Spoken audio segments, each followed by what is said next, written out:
ಇನ್ನು ದರ್ಶನ್ ಮತ್ತು ಗ್ಯಾಂಗ್ನಿಂದ ರೇಣುಕಾಸ್ವಾಮಿ ಕೊಲೆ ಕೇಸ್ಗೆ ಸಂಬಂಧಪಟ್ಟಂತೆ ಮಹತ್ವದ ಘಟ್ಟದಲ್ಲಿ ಈಗ ತನಿಖೆ ನಡೀತಾ ಇದೆ. ಸೊ ಈಗಾಗಲೇ ಪೊಲೀಸರು ಯಶಸ್ವಿಯಾಗಿದ್ದಾರೆ. ಆಲ್ಮೋಸ್ಟ್ ತನಿಖೆ ಹಂತ ಒಂದು ಕೊನೆಯ ಹಂತಕ್ಕೆ ಬರ್ತಾ ಇದೆ. ಕೊಲೆ ಕೇಸ್ನಲ್ಲಿ ತನಿಖಾ ತಂಡಕ್ಕೆ ಒಂದು ದೊಡ್ಡ ಜಯ ಸಿಕ್ಕಂತಾಗಿದೆ.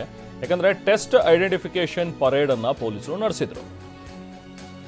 ಸಾಕ್ಷಿಗಳ ಮೂಲಕ ಕೊಲೆ ಆರೋಪಿಗಳನ್ನ ಗುರುತಿಸುವಂತಹ ಒಂದು ಪ್ರೊಸೀಜರ್ ಇದು. ಸೊ ಅದನ್ನ ಈಗಾಗಲೇ ಪೊಲೀಸರು ಮಾಡಿದ್ದಾರೆ. ಆರೋಪಿಗಳನ್ನ ತಹಶೀಲ್ದಾರ್ ಮುಂದೆ ಸಾಲಾಗಿ ನಿಲ್ಲಿಸ್ತಾರೆ. ಅದಾದ ನಂತರ ಈ ಪ್ರಕರಣದಲ್ಲಿ ಐ ವಿಟ್ನೆಸ್ಗಳಿರ್ತಾರಲ್ಲ, ಫಾರ್ ಎಕ್ಸಾಂಪಲ್ ಈಗ ಅವರು ಸ್ಟೋನಿ ಬ್ರೂಕ್ ರೆಸ್ಟೋರೆಂಟ್ನಲ್ಲಿ ಹೋಗಿ ಪಾರ್ಟಿ ಮಾಡಿದ್ರು, ಇದೆಲ್ಲ ಆದಮೇಲೆ ಅನ್ನುವಂಥ ವಿಚಾರ, ಅಲ್ಲಿ ಕೆಲವೊಂದಷ್ಟು ಜನರನ್ನ ಐಡೆಂಟಿಫೈ ಮಾಡ್ತಾರೆ. ಸೊ ಅವ್ರಿಗೆ ಕೇಳ್ತಾರೆ, ಇವರೆಲ್ಲರೂ ಈ ಟೈಮಿಂದ ಈ ಟೈಮಿಗೆ ಅಲ್ಲಿದ್ರಾ, ನೀವು ನೋಡಿದ್ದೀರಾ ಅನ್ನುವಂಥದ್ದು. ಸೊ ಅದ್ರ ಜೊತೆಗೆ ಈಗ ಶೆಡ್ ಹತ್ರ ಅಕ್ಕಪಕ್ಕ ಇದ್ದಂಥವ್ರು ನೋಡಿರುವಂಥವ್ರು ಇವರನ್ನ, ಸೊ ಅವ್ರನ್ನ ಐ ವಿಟ್ನೆಸ್ಗಳಾಗಿ ಮಾಡ್ಕೊಂಡಿರ್ತಾರೆ, ಅವ್ರನ್ನ ಐಡೆಂಟಿಫಿಕೇಷನ್ಗೆ ಕರೆದಿರ್ತಾರೆ. ಸೊ ಹೀಗೆ ಈ ಆರೋಪಿಗಳನ್ನೆಲ್ಲರನ್ನು ಕೂಡ ಈಗ ತಹಶೀಲ್ದಾರ್ ಮುಂದೆ ನಿಲ್ಲಿಸಿ ಕೆಲವೊಂದಷ್ಟು ಜನ ಐ ವಿಟ್ನೆಸ್ಗಳನ್ನು ಕರೆಸ್ಕೊಂಡು ಅವರನ್ನು ಗುರುತಿಸೋದು. ಹೌದು, ಇಂಥ ವ್ಯಕ್ತಿ ನಾನು ನೋಡಿದ್ದೀನಿ, ಇದೇ ಡೇಟಿಗೆ, ಇಂಥ ರಾತ್ರಿ ಈ ಟೈಮಿಗೆ ಅಥವಾ ಬೆಳಿಗ್ಗೆ ಈ ಟೈಮಿಗೆ ಇವರು ಇಲ್ಲಿ ಓಡಾಡ್ತಾ ಇದ್ರು ಅನ್ನೋದನ್ನು ಅವರು ಐಡೆಂಟಿಫೈ ಮಾಡ್ತಾರೆ. ಇದು ಮಹತ್ವದ ಸಾಕ್ಷ್ಯ ಆಗುತ್ತೆ ಪೊಲೀಸರಿಗೆ. ಹೆಚ್ಚಿನ ಮಾಹಿತಿ ನಮ್ಮ ಪ್ರತಿನಿಧಿ ಕಿರಣ್ ನೀಡ್ತಾರೆ. ಕಿರಣ್, ಈ ಇಡೀ ಪ್ರೊಸೀಜರಲ್ಲಿ ನಾವು ವಿಚಾರಣೆಯ ಸಂದರ್ಭದಲ್ಲಿ ಗಮನಿಸಿದ್ರೆ ಈ ಐಡೆಂಟಿಫಿಕೇಶನ್ ಪರೇಡ್ ಎಷ್ಟು ಪ್ರಮುಖವಾದಂಥ ಸಾಕ್ಷಿ ಆಗುತ್ತೆ, ಎಷ್ಟು ಪ್ರಮುಖವಾದಂಥ ಒಂದು ಘಟ್ಟ ಇದು ಪೊಲೀಸರಿಗೆ ವಿಚಾರಣೆ ಸಂದರ್ಭದಲ್ಲಿ? ಕಿರಣ್, ಮುಖ್ಯವಾಗಿ ಐಡೆಂಟಿಫಿಕೇಶನ್ ಪೆರೇಡ್ ಏನಿದೆ, ಪ್ರತಿಯೊಂದು ಅದೇ ಎಸ್ಪೆಷಲಿ ಮರ್ಡರ್ ಕೇಸಲ್ಲಿ ಭಾಳಷ್ಟು ಇಂಪಾರ್ಟೆಂಟ್ ರೋಲ್. ಯಾಕೆಂತಂದರೆ ಚಾರ್ಜ್ ಶೀಟ್ ನೀವು ಫೈಲ್ ಮಾಡಬೇಕಾದ್ರೆ ಐಡೆಂಟಿಫಿಕೇಶನ್ ಪೆರೇಡ್ ಆಗಿರಬೇಕು. ಏನು ಅಕ್ಯೂಸ್ಗಳನ್ನ ಪೊಲೀಸರು ಅರೆಸ್ಟ್ ಮಾಡ್ತಾರೆ ಅವ್ರನ್ನೆಲ್ಲರನ್ನೂ ಕೂಡ ಜೈಲಿಗೆ ಕಳಿಸ್ತಾರೆ. ಜೈಲಿಗೆ ಕಳಿಸಾದ್ಮೇಲೆ ಐಡೆಂಟಿಫಿಕೇಶನ್ ಪೆರೇಡ್ ಅಂತ ಮಾಡ್ತಾರೆ. ಯಾರು ಅಂತಂದರೆ ಆ ಒಂದು ಸ್ಪಾಟಲ್ಲಿ ಐ ವಿಟ್ನೆಸ್ಗಳು ಯಾರ್ಯಾರು ಇದ್ದರೆ, ಅಥವಾ ಸಂಬಂಧಪಟ್ಟಂತೆ ಈಗ ಈ ಕೇಸ್ ದರ್ಶನ್ ಕೇಸಲ್ಲೇ ಈಗ ದರ್ಶನ್ ಆ ಒಂದು ಸ್ಟೋನಿ ಬ್ರೂಕಲ್ಲಿ ಈ ಟೈಮಲ್ಲಿ ಇದ್ದ ಅನ್ನೋದಕ್ಕೆ ಒಂದಷ್ಟು ಅಲ್ಲಿದ್ದಂಥ ವೆಯ್ಟರ್ಸ್ ಇರ್ಬೋದು, ಜೊತೆಗೆ ಮ್ಯಾನೇಜರ್ಗಳು ಇರ್ಬೋದು, ಅಥವಾ ಕಸ್ಟಮರ್ಸೇ ಇರ್ಬೋದು, ಇವ್ರು ಯಾರೋ ನೋಡಿರುವಂಥದ್ದು.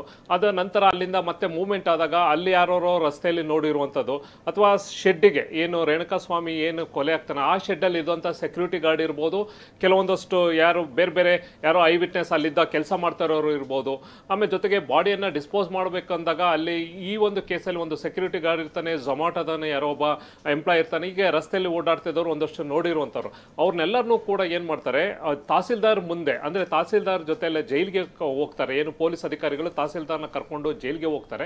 ಅಲ್ಲಿ ಈಗ ಎಕ್ಸಾಂಪಲ್ ಈಗ ಒಂದು ಇಬ್ರು ಅಂದರೆ ದರ್ಶನ್ ಇರ್ಬೋದು, ಅವನ ಜೊತೆ ಇದ್ದವರು ಇರ್ಬೋದು, ಅವ್ರು ಅಲ್ದಲ್ಲ. ಈಗ ಒಂದು ಕೇಸಲ್ಲಿ ಒಬ್ಬ ಈಗ ದರ್ಶನ್ ಅಂದರೆ ದರ್ಶನ್ ಜೊತೆನೇ ಇನ್ನೂ ಒಂದು 2-3 ಜನ ಬೇರೆ ಅಕ್ಯೂಸ್, ಅಂದರೆ ಈ ಪ್ರಕರಣ ಅಲ್ಲ, ಬೇರೆ ಪ್ರಕರಣದಲ್ಲಿರುವಂಥ ಅಕ್ಯೂಸ್ಗಳನ್ನ 5-6 ಜನ ನಿಲ್ಲಿಸ್ತಾರೆ. ಅದರಲ್ಲಿ ದರ್ಶನ್ ಒಬ್ಬನು ಕೂಡ ನಿಲ್ಲಿಸಿರ್ತಾರೆ. ಇವರು ಐ ವಿಟ್ನೆಸ್ ಯಾರು ಇವ್ರನ್ನ ಕರ್ಕೊಂಡು ಹೋಗಿರ್ತಾರೆ ತಹಸೀಲ್ದಾರ್ ಮುಂದೆ, ಅಷ್ಟು ಜನನೂ ಕೂಡ ತೋರಿಸ್ತಾರೆ ಯಾರು ಇವ್ರನ್ನ ನೀವು ನೋಡಿದ್ದು ಅಂತ. ಅಂದರೆ ಈ ಪ್ರಕರಣಕ್ಕೆ ಇಲ್ದೇದವ್ರನ್ನೂ ಕೂಡ ಬೇರೆಯವ್ರನ್ನ ಅದರಲ್ಲಿ ನಿಲ್ಲಿಸ್ಬಿಟ್ಟು ತೋರಿಸಿರ್ತಾರೆ. ಅಂತಿಮವಾಗಿ ಅವನು ಇವರೇ ಇದೇ ವ್ಯಕ್ತಿನ ನಾನು ನೋಡಿದ್ದು, ಇಂಥ ಟೈಮಲ್ಲಿ ನೋಡಿದ್ದು ಅಂತ.